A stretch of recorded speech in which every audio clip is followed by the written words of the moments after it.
Okay, hello everyone. This March 20th here in beautiful on the Diplomatic back channel. You can see it, I think, out the window here. What we're going to do today is two big things. One, we're going to follow up on the coronavirus story. The channel just or the news conference just ended. So we're going to follow up on who we believe patient zero was in October of 2019 in Wuhan. It's going to be this person by the name of Matya Banasi, and we're going to follow up on that. But we're also going to show you how to add value in comments. So when we call it Newsroom, we're going to show you live in person what Newsroom is, but then also you can play this game of, hey, you take the presentation so far and the comments so far, and then you add value. You do a lookup on Matya, and so everybody here around the table, we have Dave from Detroit over there. Thanks, Dave, for being here. We have Tim from over here, and you're from Michigan. Michigan. Oh, not Detroit. We want two Michigans, and then we have Canada with Scout over here. Scout is from Canada. So this is just exemplary. This is just an example to show how one group, and the idea is even with just a very few people, 6, 7 people, by the time you get to the end of the first round, you have more information than experts actually have. And this is, you see this every day with Wikipedia. With, it starts out with the Beagle is a dog, and then you end up with, the American Kennel Club version and the Westminster Kennel Club and all that sort of thing. So here's where we're going to just go over briefly the facts. Again, you can watch my video yesterday if you don't remember. But the facts here are Matya Banasi is an armed diplomatic security officer. We're going to have a presentation right over here, and we'll show you her information. Go ahead. She's also a biker for the U.S. Armed Forces, but you can see right off her LinkedIn, she is armed diplomatic security officer from Woodbridge, Virginia. Not far from here up the diplomatic back channel, right? So that's confirming what she does, okay? Now, she's not just any armed diplomatic security officer. She actually works for, remember Pete Buttigieg in EUCOM, the European Command? She actually works for a 4-star general. We don't know if that's James Jones, Berge's James Jones or not, but it may very well be. See my episodes that I did on Berge if you want to look at that. But we believe actually she drove for the NATO Supreme Allied Commander, which is James Jones. He's the same guy with ShadowNet if you've watched my Berge episodes, Private First Class Berge. Okay, so what we're going to do is now going to simulate the game, which is now we're going to go around the room and people are going to add value. I'll add mine later on because I'm presenting and so forth. So we're going to start with the topic of Matya Banasi, and I'll start with Wuhan. She was in Wuhan. She was in this bicycle race on October the 20th when she contracted the virus in Wuhan. And we'll go to Dave now as the first player in the first round. Okay. Well, I just learned this person's name just today, just read it while we were watching the news conference. So I just did a quick search on her and just discovered that she was, was a top cyclist. She was leading the military games for 3 of the 5 laps and crashed and still did well. But that's really all I know is that she's an excellent cyclist. Yeah, and the military games were in Wuhan during. In Wuhan, correct. Yep, that was the article was that she was leading that race and in that event, and then had the fall or crash, and then still did well, but it just shows that she's a great cyclist, I guess. And many nations were represented, and if you have intel background, it would be a great place to spread a virus if that you were doing a bioweapon. Seemed like it's kind of like a military version of the Olympics, just based on what I saw from Mark's show. Just like a lot of different people that have done different training to go and sort of show their stuff in a games type environment. Great. Okay, so we're going to go to the next slide, and then we'll move over to Tim in a second. But we'll go to the next slide just to show you that that's a picture of her, I believe, in 2013. You can see the NATO on there. You can see that the spaghetti there and the different badges. I don't know if that's marksman's. I would guess that she would have to be a marksman. And again, you can see that she was in Stuttgart at EUCOM and driver for the Supreme Allied Command there, which is the SHAPE headquarters, which we've talked a lot about, the NATO generals and so forth. So we're going to move to Tim now, not exactly in the Detroit area. Tim, what would you add to that? What I just was finding out, George, is that these names, I can connect with them on LinkedIn. and the history of Matt Benassi and where in the Air Force, the Spa Wars, everything, none of this is hidden. Right.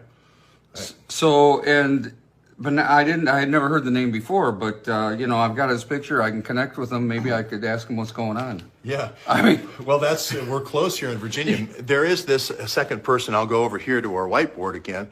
There is this second person, and I know this identity was used.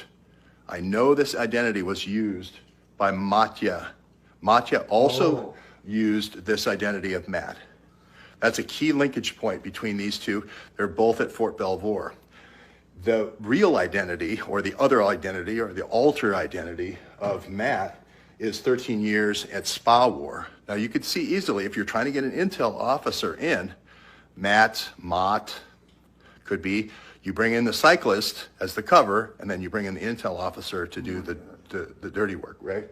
So 13 years, Air Force Space Command. Again, Spa War comes up over and over again as this group of sort of newly created weapons group that happens after World War II with these paperclip Nazis. And it seems now we're going to be going from Air Force Space Command all the way to Space War, Space Command.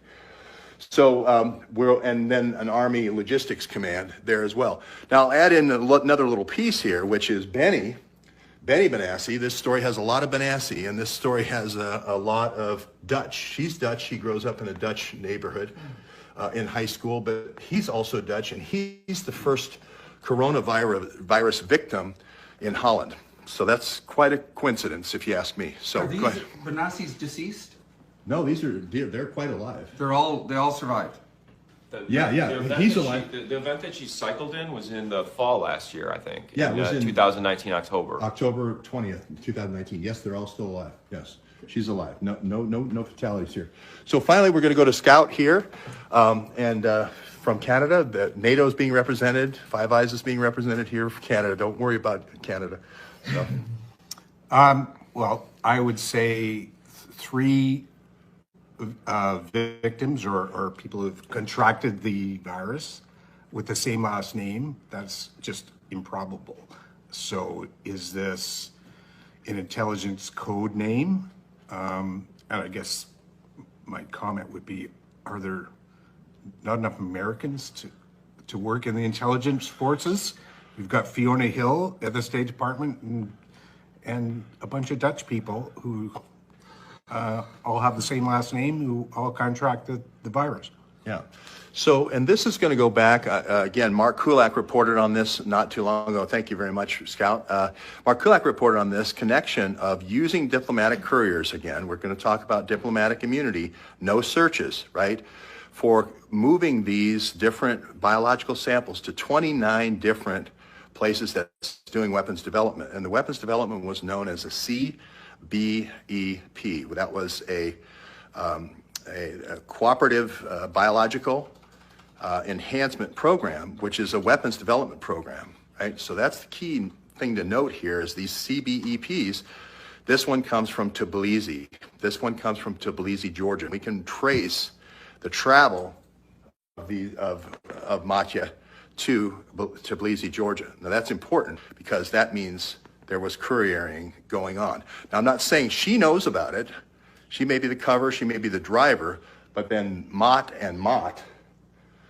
could be used as a cover and the operative. So we don't. Do they have a cover of the siblings or a married couple or anything like that? Great questions, and this would be great for people on the internet to look up and see. Like some people have genealogy.com, some people have newspapers.com, some people have other different research tools that you can use. Go ahead, Tim. I was just wondering, do they know Rudy Decker? Do they know the Dutch that were involved in the 9/11? Did they run the airports? Yeah, that's a great question. So Rudy Decker maps to, again, these bioweapons because Rudy Decker has an IP address also mapping to Fort Belvoir. Cool. Remember all the different people in our story that map to Fort Belvoir. We have the three Ukrainians with OKNY, Ansky, Fruman, and Parnas. We also have Adam Schiff and Peter Strzok connecting to them. And now we also have Rudy Deckers connecting to Fort Belvoir. That's really important because one of the scholars from one of the foundations that an employee came up to me where these weapons are developed from the University of Delaware and said, hey, it's the Duesberg Foundation. I'll just tell you the answer to the test right now. We don't know. That's just somebody who came up from the foundation and said, hey, it's the Duesberg Foundation. I'm going to tell you the answer. We do have documentary evidence that 3 scientists from North Carolina, from Wuhan, came to the University of North Carolina and worked on the bat, horseshoe bat adaptation, the zoonotic transfer. Usually you need an intermediate animal to then transfer to humans. It doesn't usually go, not many humans eat bats. It doesn't usually go, it goes to an intermediate animal, sometimes it's a pig or something like that, then to the human. So we don't have those answers, but again, it's interesting that this coronavirus is derivative of that zoonotic transfer from horseshoe bats. Again, a lot of things pointing to Fort Detrick, where weapons development has occurred for a long time, and a lot of things pointing to these scientists. So yeah, go ahead, Tim. So people that get the coronavirus, these official things, how long does it last for these people? Well, I think it's, in the case, it depends on your treatment. If you get the complement, I'm very familiar with a case where the person got the complement from the SARS virus. The SARS, if you're not killed by SARS, remember there was a 2003 attack. If you're not killed by that and you have your plasma taken out, you get rid of the bad stuff, the poison, the pathogen, and then you raise the antibodies. That person's white blood cells have the antibody, have the key thing that you need to defeat the strike protein, the S protein that's heading. Okay, and that's what you have to do, is you have to block that receptor. That's the angiotensin 2 receptor. So, a question? Are we good? So that's it. Now your job out there, now we've kind of got the ball rolling, and we've got 2 other folks now, I've just been alerted, that are on their way here. We're going to have a 3rd person coming down from DC. So we're going to continue this charrette. This is a kind of a shared creative exercise, but with a few more people and some journalists, amplifies and scales when you add additional people to the round. Thanks very much for joining us, and we'll see you soon.